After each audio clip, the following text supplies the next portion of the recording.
first you need a king, then you have a kingdom. And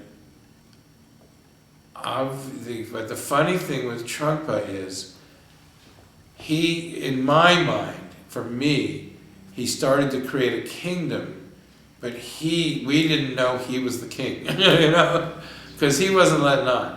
You know, the first 3 years he was choigi, or when we would go to places like, what was it, Mickey's, down in Park Avenue. Oh, yeah. Not Mickey's. Max's Kansas City, and we were overlapping with our drag queen friends, the Andy Warhol crowd, a bunch in the early days.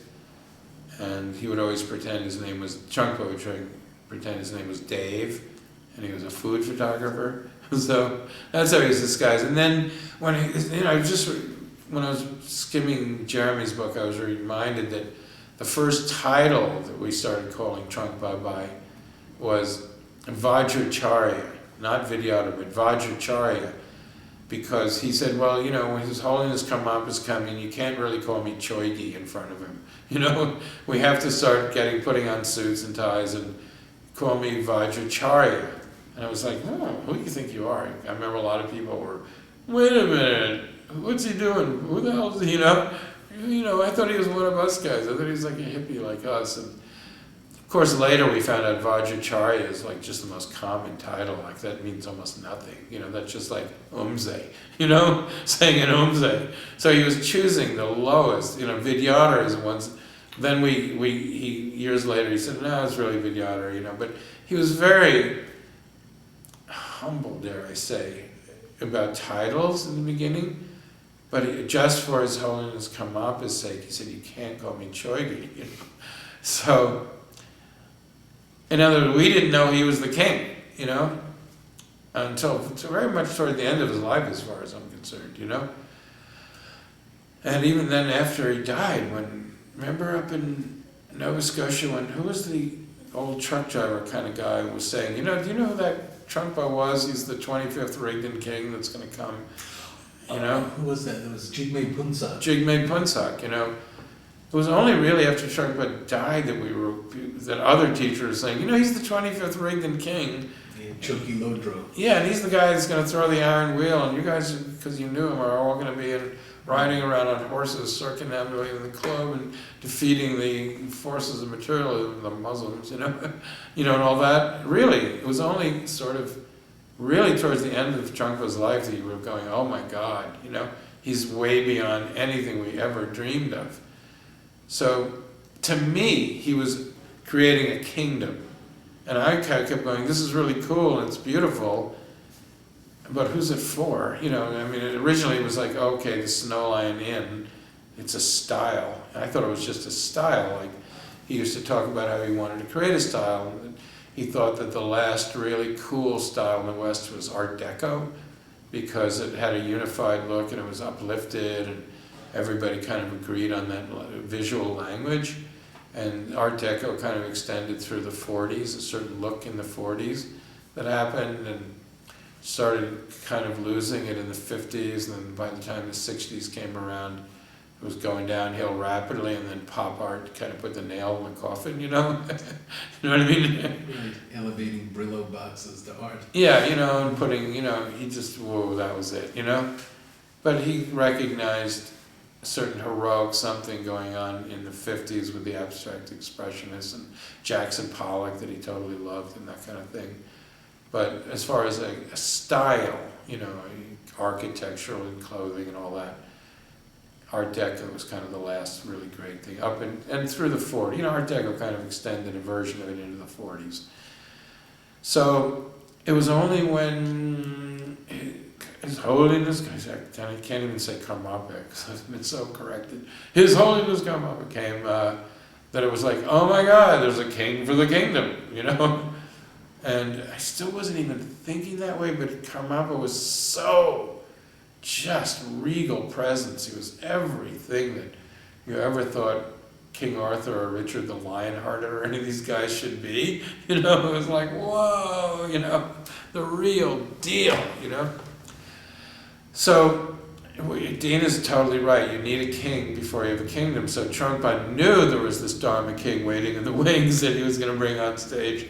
But for us, he was inventing the kingdom first. But yes, I do agree the king comes before the kingdom, you know?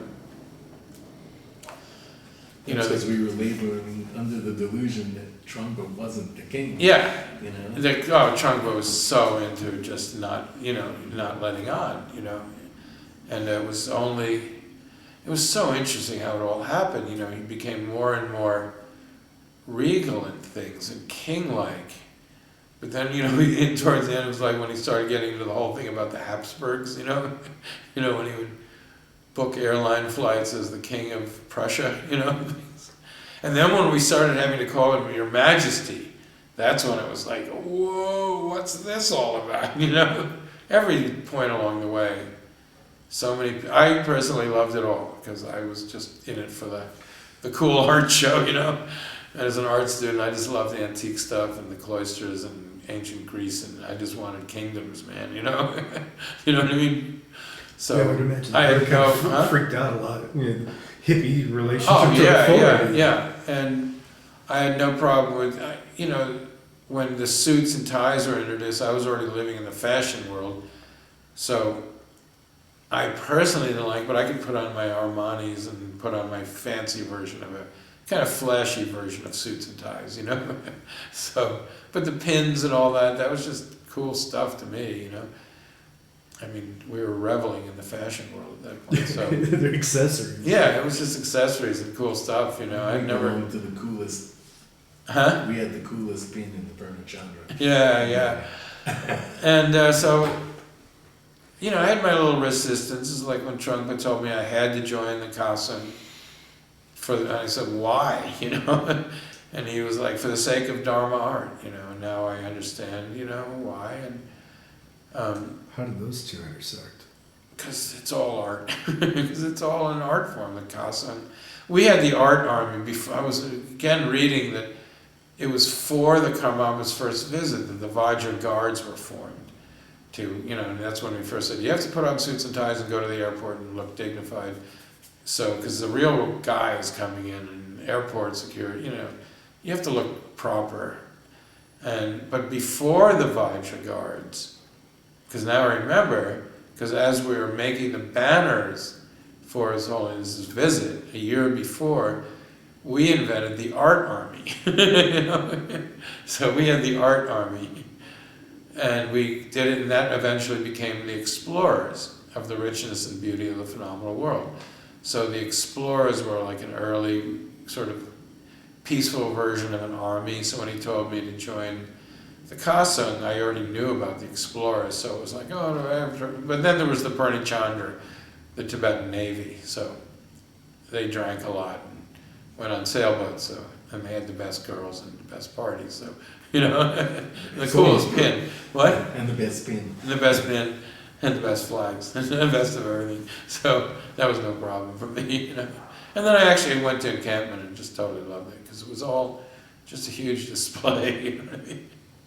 So, but yeah, kings and kingdom, maybe they probably arise simultaneously, but, you know, this thing we just did where we have the king, the court, the castle, the country, and the kingdom. We had to get all the C's going there, you know? First you have the king sits in the court, and the court's in the castle, and the castle's in the country, and the country's in the kingdom, and the kingdom's in the cosmic mirror. That's what it was. That's how we extended it. So going all over, cosmic mirror and king arise simultaneously, you know? So that was the real teaching, was kingdoms are a manifestation of, a natural manifestation of the cosmic mirror. And, you know, like then you got into things where he would say, the paper is the court, you know, or the paper is the battlefield, you know. So, cosmic mirrors and kingdoms and kings. Karmapa.